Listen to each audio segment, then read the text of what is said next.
Hello दोस्तों, welcome to my YouTube channel. स्वागत है आप सभी का हमारी YouTube channel super hit knowledge 372 में। और आज हम आपको बताने वाले हैं नारद जी को क्यों बनना पड़ा बंदर। जी हाँ दोस्तों, आज हम आपको इसके पीछे की संपूर्ण कहानी बताने वाले हैं कि नारद जी को बंदर क्यों बनना पड़ा था। इसके पीछे का क्या कारण है ये हम आपको बताने वाले हैं। श्री नारद जी बड़े ही तपस्वी और ज्ञानी ऋषि थे, जिनके ज्ञान और तप की माता पार्वती भी प्रशंसक थी। और तभी एक दिन माता पार्वती शिव भगवान शिव से नारद मुनि के ज्ञान की तारीफ करने लगी। और भगवान शिव ने माता पार्वती जी को बताया कि नारद जी बड़े ही ज्ञानी हैं, लेकिन किसी भी चीज का अहंकार अच्छा नहीं होता है।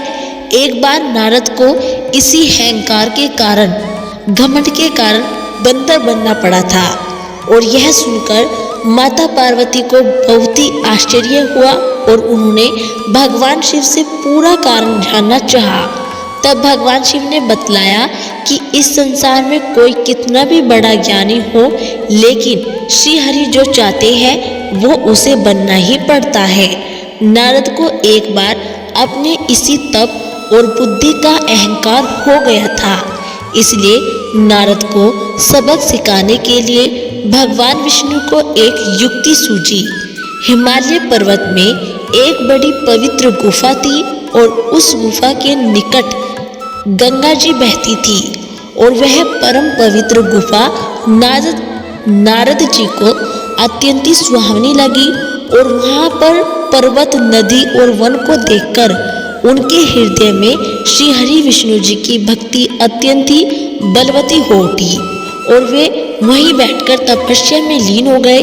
और नारद मुनि की इस तपस्या से देवराज इंद्र भयभीत हो गए कि कहीं देवऋषि नारद अपने तप के बल से उनका स्वर्ग न छीन ले। और इंद्र ने नारद की तपस्या भंग करने के लिए कामदेव को उनके पास भेज दिया। और वहां पहुंचकर कामदेव ने अपनी माया से वसंत ऋतु को उत्पन्न कर दिया और पेड़ और पत्तों पर रंग बिरंगे फूल खिल गए, कोयले कूकने लगी और भोरे गुंजन करने लगे। कामाग्नि को भड़काने वाली शीतल मंद सुहावनी हवा चलने लगी थी और रंभा आदि अप्सराएं नाचने लगी। किंतु कामदेव की किसी भी माया का नारद मुनि पर कुछ भी प्रभाव नहीं पड़ा था। और तब कामदेव को डर सताने लगा कि कहीं नारद मुझे श्राप न दे दे। इसलिए उन्होंने श्री नारद जी से क्षमा मांगी और नारद मुनि को थोड़ा भी क्रोध नहीं आया और उन्होंने कामदेव को क्षमा कर दिया। कामदेव वापस अपने लोक में चले गए।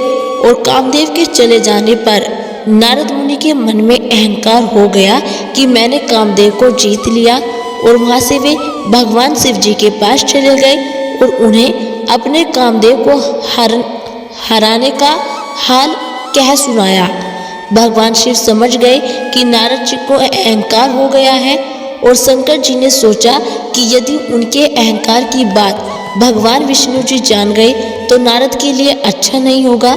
इसलिए उन्होंने नारद जी से कहा कि तुमने जो बात मुझे बताई है उसे भगवान श्री हरि जी को मत बताना।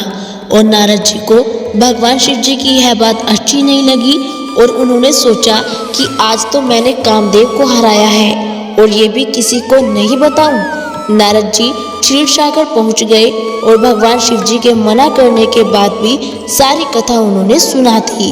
भगवान विष्णु समझ गए कि आज तो नारद जी को अहंकार ने घेर लिया है और अपने भक्त के अहंकार को वे सह नहीं पाते। इसलिए उन्होंने अपने मन में सोचा कि मैं ऐसा उपाय करूंगा कि नारद का घमंड भी दूर हो जाए और मेरी लीला भी चलती रहे।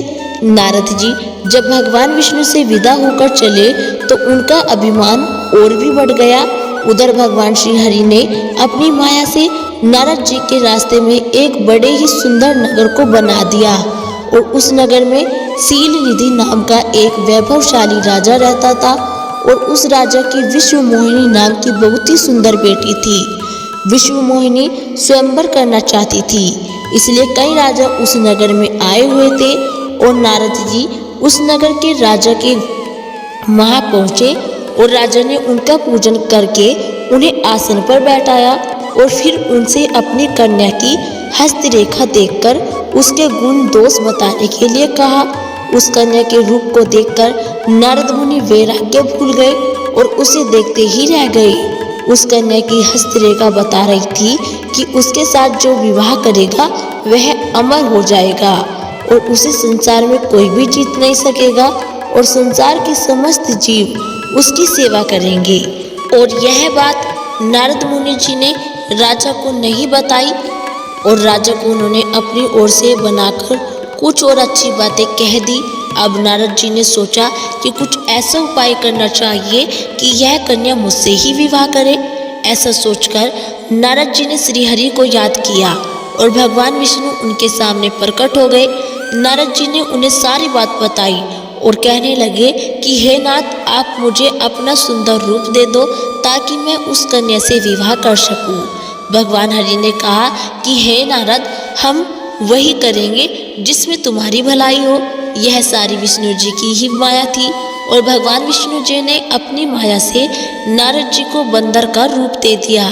नारद जी को यह बात समझ में नहीं आई और वो समझे कि मैं बहुत सुंदर लग रहा हूँ और वहाँ पर छिपे हुए भगवान शिव जी के दो गणों ने भी इस घटना को देख लिया और ऋषिराज नारद तत्काल विश्व मोहिनी के स्वयंवर में पहुंच गए और साथ ही भगवान शिव जी के वे दोनों गण भी ब्राह्मण का रूप बनाकर वहां पहुंच गए और वे दोनों गण नारद जी को सुनाकर कहने लगे कि भगवान ने इन्हें इतना सुंदर रूप दिया है कि राजकुमारी सिर्फ इन पर ही रीझेगी। उनकी बातों से नारद जी मन ही मन बहुत खुश हुए और स्वयं भगवान विष्णु भी उस स्वयंवर में एक राजा का रूप धारण करके आ गए और विश्व मोहिनी ने कुरूप नारद जी की तरफ देखा भी नहीं और राजा रूपी भगवान विष्णु जी के गले में वरमाला डाल दी। मोह के कारण नारद मुनि की बुद्धि नष्ट हो गई थी और राजकुमारी द्वारा अन्य राजा को वरमाला डालते देखकर वे परेशान हो उठे और उसी समय भगवान शिव जी के गणों ने ताना कसते हुए नारद जी से कहा कि जरा दर्पण में अपना मुंह तो देखिए। मुनि ने जल में झांककर अपना मुंह देखा और अपनी कुरूपता देखकर गुस्सा हो उठे। गुस्सा में आकर उन्होंने भगवान शिव जी के उन दोनों गणों को राक्षस हो जाने का श्राप दे दिया और उन दोनों को श्राप देने के बाद जब मुनि ने एक बार फिर से जल में अपना मुंह देखा तो उन्हें अपना असली रूप फिर से मिल चुका था।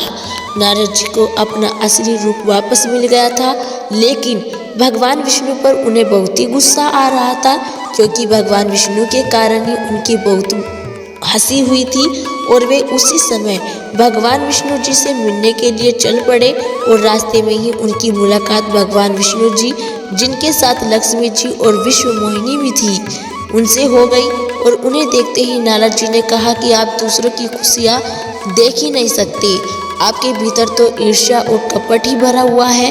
समुद्र मंथन के समय आपने श्री शिव को बावला बनाकर विष और राक्षसों को मदिरा पिला दिया और स्वयं लक्ष्मी जी और कौस्तुभ मणि को ले लिया। आप बड़े धोखेबाज और मतलबी हो, हमेशा कपट का व्यवहार करते हो। हमारे साथ जो किया है उसका फल जरूर पाओगे। आपने मनुष्य रूप धारण करके विश्व मोहिनी को प्राप्त किया है, इसलिए मैं आपको श्राप देता हूँ कि आपको मनुष्य जन्म लेना पड़ेगा और आपने हमें स्त्री से दूर किया है, इसलिए आपको भी स्त्री से दूरी का दुख सहना पड़ेगा और आपने मुझको बंदर का रूप दिया है, इसलिए आपको बंदरों से ही मदद लेनी पड़ेगी। नारद के श्राप से भगवान विष्णु ने पूरी तरह स्वीकार कर लिया और उन पर से अपनी माया को हटा लिया।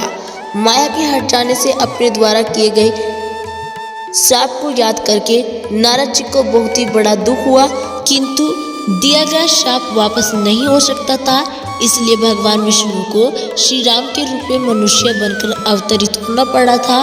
और भगवान शिव जी के उन दोनों गणों ने जब देखा कि नारद अब माया से मुक्त हो चुके हैं तो उन्होंने नारद जी के पास आकर उनके चरणों में गिरकर कहा कि हे मुनिराज, हम दोनों शिव जी के गण हैं, हमने बहुत बड़ा अपराध किया है जिसके कारण हमें आपसे श्राप मिल चुका है, अब हमें अपने श्राप से मुक्त करने की कृपा करें। नारद जी बोले कि मेरा श्राप झूठा नहीं हो सकता, इसलिए तुम दोनों रावण और कुंभकर्ण के रूप में महान ऐश्वर्यशाली बलवान तथा तेजवान राक्षस बनोगे और अपनी भुजाओं के बल से पूरे विश्व पर विजय प्राप्त करोगे। और उसी समय भगवान विष्णु राम के रूप में मनुष्य शरीर धारण करेंगे और युद्ध में तुम दोनों उनके हाथों से मारे जाओगे और तुम्हारी मुक्ति हो जाएगी। तो प्यारे भक्तों, ये थी पूरी कथा कि नारद जी को बंदर क्यों बनना पड़ा था। यदि आपको हमारी ये कथा अच्छी लगे तो प्लीज़ हमारी वीडियो को लाइक करें और चैनल को सब्सक्राइब करना ना भूलें।